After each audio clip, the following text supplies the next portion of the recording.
Hello, Kipsters. Today is Friday, March 5th. I hope you guys have enjoyed your first week back in our new schedule. I hope things are going smoothly for you all and you guys are getting the most out of your time with your teachers. Today, we're going to be completing our work with the brass family. These past couple of days, we've been learning about all the different instruments in the brass family, what they look like, what they sound like, watched a couple videos of how they were made. Today, we're just going to solidify what we know about those brass instruments, go over those clues we talked about, do a couple near pods, and then we will be wrapping this video up. So you will need to have your near pod open and following along with me while I talk through this video. Again, you can either watch you can watch the YouTube and then switch over when you want, or you can just follow along with the Nearpod while I read them to you. Okay. So when I say next, you move on to the next slide, and then we will be at the same place. Okay. So today, again, March 5th, we're moving on to the next slide.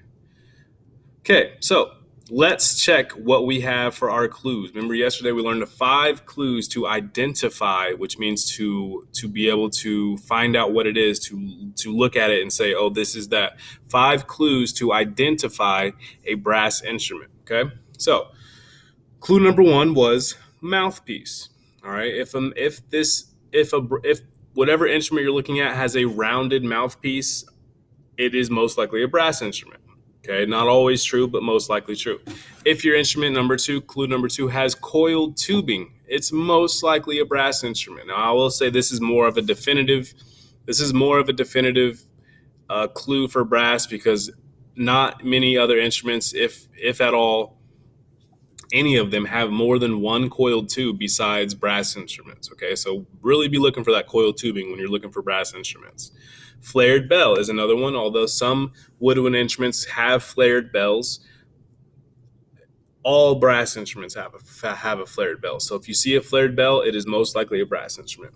Clue number 4, a very big clue as well. It is made of metal. Now, there are some instruments that are made of metal that aren't brass, and obviously all of the clues have to be correct for it to be a brass instrument, but that is a big indicator, is to see that it is made of brass and say, yes, that's a brass instrument. And then the final clue number 5, is the valves or the buttons on the instrument. So each brass instrument has valves, little holes that are kind of like at the top or maybe on the side, and there's usually 3 buttons that are connected to valves, sometimes 4.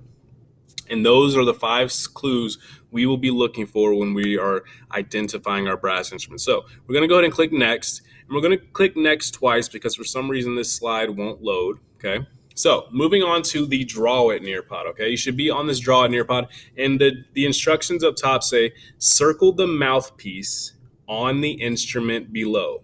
Okay. Circle the mouthpiece on the instrument below. So we have a lot of different pieces of this instrument, all right? And some of our clues, let's go back over our clues. Our first clue was mouthpiece. Our second clue was coiled tubing. Our third clue was the flared bell. Our fourth clue was the valves, and our fourth clue was made of metal, and then our 5th clue was valves. Okay, so we have 5 clues, and we have a lot of different parts of this instrument. We're looking for the mouthpiece. Okay. Obviously, it's pretty easy to see which part is the mouthpiece here, but I want to give you just a quick little reminder or like trick to figure it out. The mouthpiece is most likely going to be the complete opposite end of the flared bell, okay? You see this bell over here. If you're looking at the YouTube video, you can see my cursor circling the bell. The bell is the instrument or the part of the instrument that looks like a bell. Okay, bells kind of like start small and then they get bigger and have an opening at the end. That's how they make their sound. Okay, so the mouthpiece is going to be on the opposite or the other side where the bell is. Okay, so on this picture, we're going to circle the mouthpiece on the instrument below. And I'm sure you might have done that while I was spending all my time talking. But if you haven't yet, go ahead and circle where you think the mouthpiece is. Not only is it a mouthpiece, is it a rounded mouthpiece? Okay, is the mouthpiece round? So some of the mouthpiece on woodwind instruments, which we haven't learned about yet, are more cylindrical and narrow. Okay, these are rounded at the end where we put our lips on them. Okay, if you have done so already, you should circle this area, and that is where the mouthpiece is. Okay, once you do that and find the mouthpiece, you submit. If you got that right, awesome job. And you can see in this picture, it is in that spot where the rounded mouthpiece is. That's our first clue to find out if this instrument is a brass instrument, which you should probably know that it is already. Second clue, let's look for it. Do you see coiled tubing? Look at this picture. Do you see any coiled tubing?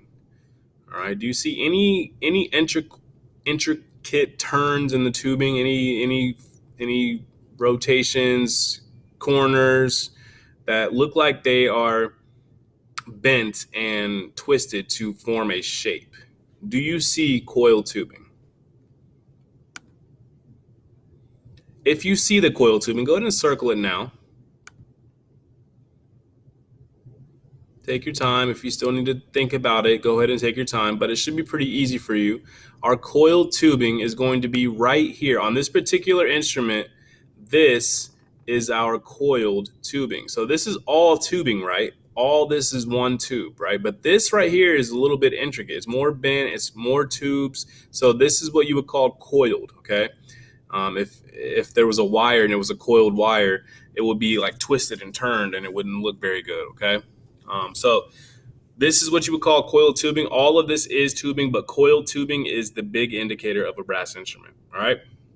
Go ahead and submit that. And if you move on to the next slide, you see we have a few coiled tubes, more than I even circled. The one right here where it twists and turns, this one right here, even though it's only one turn, it is considered a coiled tube. Okay. So make sure we are very aware that if we see an instrument that has any kind of bend in it, it's most likely a brass instrument. Not always true, but most likely. Okay. Moving on to clue number 3. On this instrument, do we see a flared bell? If you see a flared bell, go ahead and circle that flared bell for me, okay?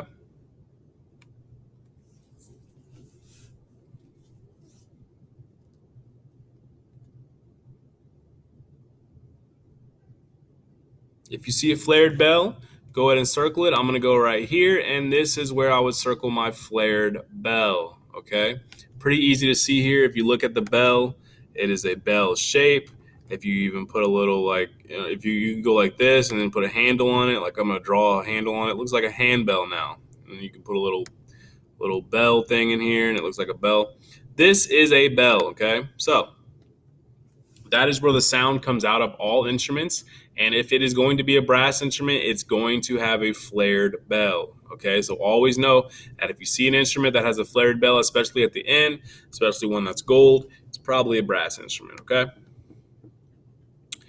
And here is our circled finished version of that clue. All right, clue number 4. Sorry, here's our quiz. Is the instrument in this picture made of metal? Is this instrument made of metal? Look at the picture here. Clue number 4. Look at the picture. Is that instrument made of metal? All right. I would say yes. It looks pretty much like it's made of metal. It's gold, although the metal that it's made of isn't gold. It is spray painted gold, but it has that shiny look to it. And that, wood doesn't shine like that, not like that.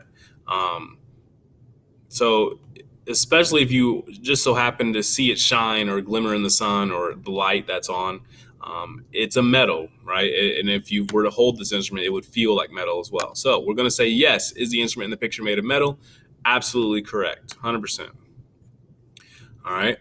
And then our last clue here, circle the valves on this instrument. Now, remember, I said the valves are the buttons of the instrument, and sometimes there are 4, maybe 3 of them, okay? Go ahead and circle the valves on this instrument. If you know where they are, give me a good big circle and submit it so I can see your circles later on.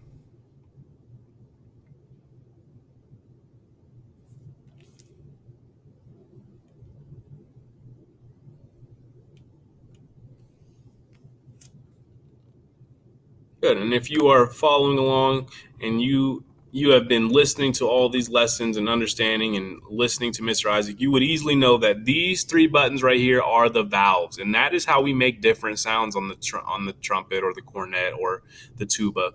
You can make a lot of different sounds by pressing no buttons at all, but once you add a valve, once you press down a valve, then you can make even more notes. And then if you press 2 down, then you can make even more notes. If you press 2 down in a different way, so instead of 1, 2, 3, you have 1 and 3.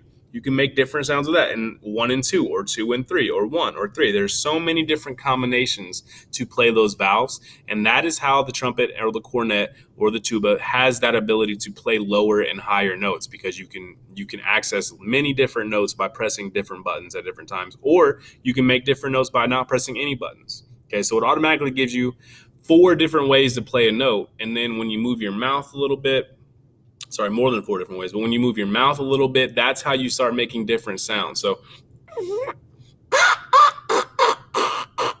sometimes you can hear me do a lower version, sometimes you can hear me do a higher version. That's how we change when we were playing brass instruments like this. Even though I'm doing the same buzzing on my lips, the way I move my lips makes the sound different when it comes out, okay? So I'm going to submit that, and then you will see here, this is where our valves are. You guys did great jobs with that. I'm very confident you guys know what a brass instrument looks like compared to a woodwind instrument. Okay, I fully, wholeheartedly trust you guys have that ability. Okay, here's our question. Is the instrument in the picture a brass instrument? That was the entire focus of that last 10 minutes or so, was figuring out if this instrument we were looking at was a brass instrument. So go ahead and answer for yourself. We've been learning about the brass family. I would say it's pretty obvious what the answer is here. Go ahead and answer it, and then submit what you believe is your answer for that quiz. And once you are done with that, I believe we are wrapping this up. Okay, if you said yes, this is a brass instrument, you are correct. This is, in fact, a flugelhorn, which you didn't learn too much about in the earlier days, but it is a direct cousin of the trumpet and the cornet. So it looks different than the cornet. It looks different than the trumpet. It looks kind of the same too, right? Like that instrument looks like a trumpet to me.